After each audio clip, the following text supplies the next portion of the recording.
दोस्तों जय हिंद, नमस्कार। साथियों, जो भी हमारे साथी इस चैनल से जुड़े हुए हैं, इस एग्ज़ाम की प्रिपरेशन कर रहे हैं, उनके लिए जो सीरीज़ हमने शुरू की है, जो प्रीवियस ईयर के पेपर सॉल्व करने का, उसी के तहत आज हम यूपीएससी सिविल सर्विसेज प्रीलिम्स 2019 के जीएस पेपर के कुछ क्वेश्चंस लेके आए हैं। हम इन्हें सॉल्व करेंगे। जो भी हमारे साथी कॉन्फिडेंट हैं कि वो उन्हें आंसर आता है, तो वो सवाल क्वेश्चन सुनने के बाद में तुरंत वीडियो को पॉज करेंगे और कमेंट्स में अपना आंसर लिखेंगे। और सारे क्वेश्चंस कवर हो जाने के बाद में वो बताएंगे कितनी देर में कितने क्वेश्चंस के आंसर्स उन्होंने दिए हैं। कल हमने सीसेट का क्लास लिया था और सीसेट के यानी पेपर 2 2019 जो सिविल सर्विसेज एग्जाम है उसके पेपर 2 को हमने हल किया था। आज पेपर 1 को हल करेंगे। आइए देखते हैं पहला क्वेश्चन क्या है।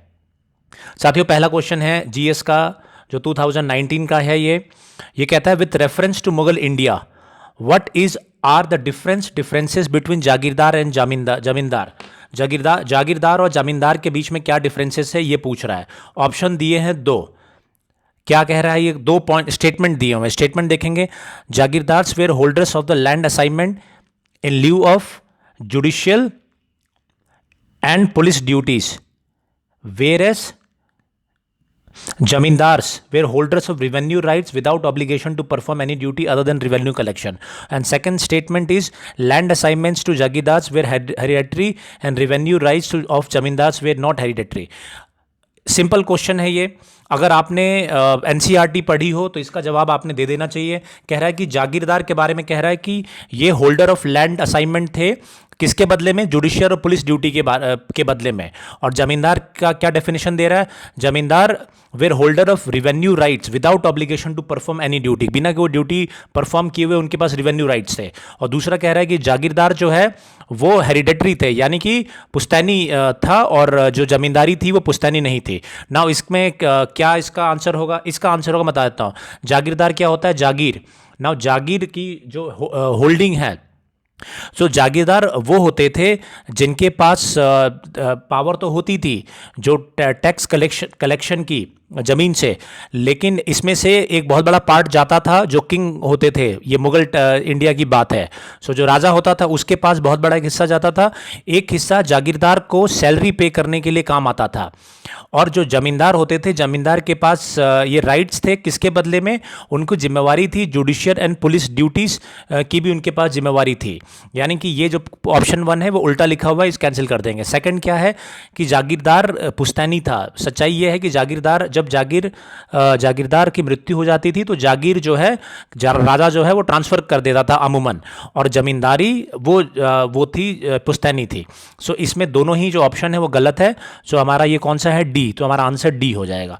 नाउ अब ये पूछेंगे सर हम पढ़े कहाँ से? तो पढ़ने के लिए आपको पढ़ना है इसको। अगर आपने एनसीईआरटी की किताब पढ़ी है तो आप ये कर सकते हैं, या फिर विपिन चंद्र की अगर आपने हिस्ट्री अगर आप फॉलो करें तो भी ये क्वेश्चन को आप सॉल्व कर सकते हैं। सो ये पहला क्वेश्चन हमारा हो गया। Will move to next question. जिन साथियों ने वीडियो पॉज करके कमेंट में लिखा है वो आंसर्स का मिलान करेंगे। इसी तरीके से बाकी क्वेश्चंस के लिए भी करेंगे। नेक्स्ट क्वेश्चन है ये भी रिलेटेड है। आप देखेंगे ये रिलेटेड है लैंड रिफॉर्म से। और कहता है कि with reference to land reforms in independent India which on one of the following statement is correct. 4 options दिए हैं और लैंड रिफॉर्म की बात कर रहा है, लैंड सीलिंग के बारे में। लैंड सीलिंग की बातें लिखी हुई है। नाउ ये लैंड रिफॉर्म क्या था? Land reform after independence land ceiling की प्रक्रिया, लैंड रिफॉर्म की प्रक्रिया शुरू हुई थी। इस प्रक्रिया के तहत जो ज़मीन थे, बड़े बड़े ज़मींदारों की ज़मीन थी। अभी ये ऊपर क्वेश्चन आपने ज़मींदार का किया। सो इसमें लैंड रिफॉर्म में ज़मींदारी सिस्टम ख़त्म करके जो बड़ी बड़ी जो लैंड होल्डिंग थी वो डिस्ट्रीब्यूट किया गया था बाकियों के बीच में। नाउ हम देखेंगे क्या है। पहला ऑप्शन कहता है the ceiling of laws were aimed at family holdings and not individual holdings. ये गलत है क्योंकि इसमें इंडिविजुअल्स को ज़्यादा टारगेट किया गया था। The major aim of land reform was providing agricultural land to all landless. ये ठीक है, ये ऑप्शन ये बी जो है ये करेक्ट है। It resulted in cultivation of cash crops. Cash crops जैसे शुगर केन हो गया, इनके कल्टीवेशन को का बढ़ावा मिला, जबकि सिर्फ जमींदार इससे लैंड सीलिंग से नहीं, बाकी भी जो फैक्टर्स हैं वो जरूरी है कैश क्रॉप के बनाने के लिए। चौथा ऑप्शन है land reforms permitted no exemption for ceiling limits. Ceiling limits में परमिशन मिली हुई है अगर आप प्लांटेशन करते हैं, रबर प्लांटेशन करते हैं, डेयरी है, अलग अलग स्टेट्स में अलग अलग है, लेकिन सीलिंग लिमिट्स में एग्जाम्पशंस मिला हुआ है। सो इसमें कौन सा हमारा ऑप्शन सही है? सिर्फ बी ऑप्शन हमारा सही है। नाउ लैंड रिफॉर्म्स ये सब हम कहाँ पढ़ सकते हैं? ये हिस्ट्री की बुक से भी आप पढ़ सकते हैं।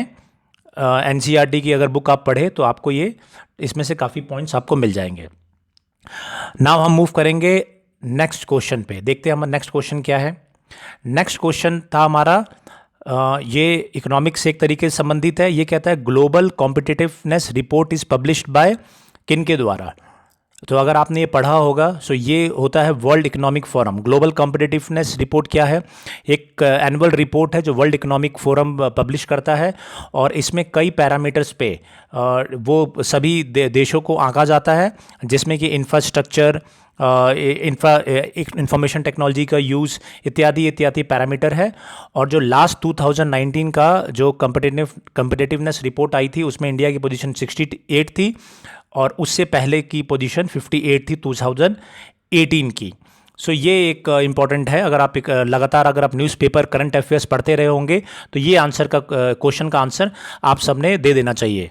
ये बहुत इंपॉर्टेंट क्वेश्चन हम हल कर रहे हैं साथियों, और जो भी क्वेश्चन मैं यहाँ पे सामने लाऊं, वीडियो को पॉज करके अगर आपको आता है तो कमेंट में अपने आंसर जरूर लिख दीजिए, और नहीं आता है तो इसको देखिए कि कैसे इसको सॉल्व करना है। और इम्पॉर्टेंट चीज़ क्या है, जरूरी क्वेश्चंस देखिए रिपीट नहीं होंगे। जरूरी नहीं कि 19 के कोई भी क्वेश्चन 20 में आए, हो सकता है एक भी क्वेश्चन नहीं आएगा, बहुत ही कम चांसेस है कि एक भी क्वेश्चन रिपीट हो। सो क्या आपको करना है? तो आपको जानना है कि कैसे सॉल्व करना है और कहाँ पे ये कंटेंट मिलेगा। सो इसीलिए मैं आपको कंटेंट बताते जा रहा हूँ कि कौन कौन सी किताबें पढ़नी है, और ये लाइव एग्जांपल है कि किस तरीके के question UPSC civil services IAS exam 2019 में आया है। सो बहुत ध्यान से इसको देखते रहिए। Will move to next question. Next question है हमारा, ये भी हिस्ट्री का क्वेश्चन है। ये है चार्टर एक्ट से रिलेटेड। ना जो भी हमारे साथी हैं इसको मैं पढ़ देता हूँ, अगर आंसर आता है नीचे आके लिखेंगे। ये कहता है चार्टर एक्ट के तहत, अगर आप देखेंगे ये कह रहा है कि consider the following statement about the charter act of 1813। It ended the trade monopoly of east India company in India except for trade in T and trade with China. It asserted the sovereignty of British Crown over the Indian territories. The revenue of India are now controlled by British Parliament. 3 option दिए हैं charter act में। अब charter act में मैं इसमें बता दूं क्या क्या फैक्ट्स हैं इसमें। इसमें जो पहला पॉइंट है that it ended the trade monopoly of the East India Company in India except for trade in tea। ये सही है, ये सही जो स्टेटमेंट है। चार्टर एक्ट 1813 में आया था, और इस एक्ट के तहत जो ट्रेड मोनोपोली है ईस्ट इंडिया कंपनी की, व्यापार करने की जो मोनोपोली थी वो ख़त्म कर दी गई थी। ब्रिटेन से बाकी लोगों को भी इजाज़त दे दी गई थी कंपनीज़ को कि इंडिया में ट्रेड करे, सिर्फ 2 चीज़ों को छोड़ के। किस को? चाय को छोड़ के, और चाइना के साथ ट्रेडिंग वो एक्सक्लूसिवली ईस्ट इंडिया कंपनी के पास भी थी। मैं आपको बता दूं 1833 का जो चार्टर एक्ट आया उसके तहत इसको ये जो छूट दी गई थी ईस्ट इंडिया कंपनी को उसको भी ख़त्म कर दिया गया 1833 में। फिर दूसरा है it asserted the sovereignty of British crown. ये भी ऑप्शन सही है। तीसरा क्या है, the revenues of India way now control by British parliament. ये सही नहीं है। तो हमारा स्टेटमेंट 1 और 2 ये दोनों सही है, और इससे करस्पॉन्डिंग ऑप्शन है हमारा 1। सो हमारा ये क्वेश्चन है। नाउ आप पूछोगे मुझसे कि सर इसको कैसे सॉल्व करें, ये क्वेश्चन तो है। तो मैं आपको बताता हूँ कि अगर आप बेसिक किताब पढ़ रहे हैं, जो बता रहा हूँ मैं वो किताबों को पढ़ रहे हैं, तो ये क्वेश्चन को आप इजीली सॉल्व आपने कर लिया होता। नाउ जो बच्चे नहीं पढ़ रहे हैं तो फिर वो उनके लिए दिक्कत है। कौन सी किताब है इसमें? एग्जैक्टली किताब मैं आपको बता रहा हूँ कि एग्जैक्टली इसमें किताब है। आपने अगर विपिन चंद्र की हिस्ट्री ऑफ मॉडर्न इंडिया आपने पढ़ी होती तो आपने कुछ नहीं करना था इसमें। आपने करना था, अगर आपके पास ये किताब है, सो आप अगर उसके पेज नंबर 90 पे जाएंगे, बिपिन चंद्रा की history of modern India, page number 19 पे जाएंगे तो एग्जैक्टली ये सारी चीज़ें डायरेक्ट वहीं से क्वेश्चन उठा के दिया गया है। ये सारे ऑप्शंस लाइन पे हैं वहाँ पे। सो ध्यान रहे, बेसिक किताबें मैं बार बार कहता हूँ, आप पढ़ते रहिए और ध्यान से जितने भी वीडियोस मैं बनाता हूँ उसको ध्यान से देखा करिए, उसको सब्सक्राइब करिए ताकि आपको रेगुलर नोटिफिकेशन मिलते रहे और क्वेश्चंस आपको जानकारी होते रहे। नेक्स्ट क्वेश्चन क्या है? नेक्स्ट क्वेश्चन है हमारा स्वदेशी मूवमेंट। ये क्वेश्चन है with reference to Swadeshi movement consider the following statement, it contributed to the revival of indigenous artisan crafts. दूसरा ऑप्शन क्या कह रहा है? National council of education was establish as part of Swadeshi movement. Now ये दोनों ही option सही है। स्वदेशी मूवमेंट 1905 में इसका सेकेंड फेज शुरू हुआ था। कब शुरू हुआ था? पार्टीशन ऑफ बंगाल के बाद में। आपको ध्यान होगा जो बंगाल का पार्टिसिपेशन जो ये किया गया था पार्टीशन 1905 में, जिसमें ईस्ट बंगाल और असम एक बना दिया गया था और रेस्ट ऑफ बंगाल जिसमें कि बिहार, उड़ीसा, बंगाल था, ये दो पार्ट में बांटा गया था। उसके बाद में स्वदेशी जो है आंदोलन शुरू हुआ था और उसमें जो स्वदेशी चीज़ें हैं उनको बढ़ावा देने की बात कही गई। तो पहला सही है। दूसरा नेशनल काउंसिल ऑफ एजुकेशन 1906 में, इसी के तहत 1906 में नेशनल काउंसिल ऑफ एजुकेशन वो इस्टेब्लिश किया गया था। ये तो इसका जो है ऑप्शन सी है।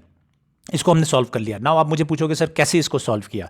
इसको मैंने कुछ नहीं किया। अगर मैंने सिर्फ modern India, directly modern India, अगर आपने हिस्ट्री, अगर आपने एनसीईआरटी भी पढ़ी है या history of modern India Vipin Chandra की अगर आपने पढ़ी है तो डायरेक्टली उसमें ये पूरे पॉइंट्स दिए गए हैं, आपको कुछ भी करने की ज़रूरत नहीं है। तो साथियों ये 5 क्वेश्चन जो है हमने आज टेकअप किया था और ये हमने सॉल्व किया। नाउ इम्पॉर्टेंट इसमें ये है, जो मैं ये कहना चाहता हूँ कि जितने भी बाकी हमारे हैं वो कमेंट्स में लिखेंगे कितने क्वेश्चंस आपके सही हुए हैं। ये 5 क्वेश्चन में से कितने क्वेश्चंस आपके सही हैं वो ईमानदारी से आप लिखेंगे और कितने टाइम में आपने सॉल्व किया वो भी लिखेंगे कमेंट में। अगर आपने सारे क्वेश्चन सही किए हैं, वेरी गुड, बहुत अच्छी बात है, 100 आउट ऑफ 100। और आपने नहीं किया है तो घबराने की बात नहीं है, हम प्रैक्टिस करेंगे और स्टडी करेंगे और पढ़ेंगे हम लोग। ये इंपॉर्टेंट क्वेश्चंस थे सिविल सर्विसेज 2019 के। अगर आपने ये 5 क्वेश्चन सही कर दिए हैं तो मैं आपको ये बता दूं कि जो कट ऑफ है सिर्फ जनरल कैटेगरी में सिर्फ आपका 98 है।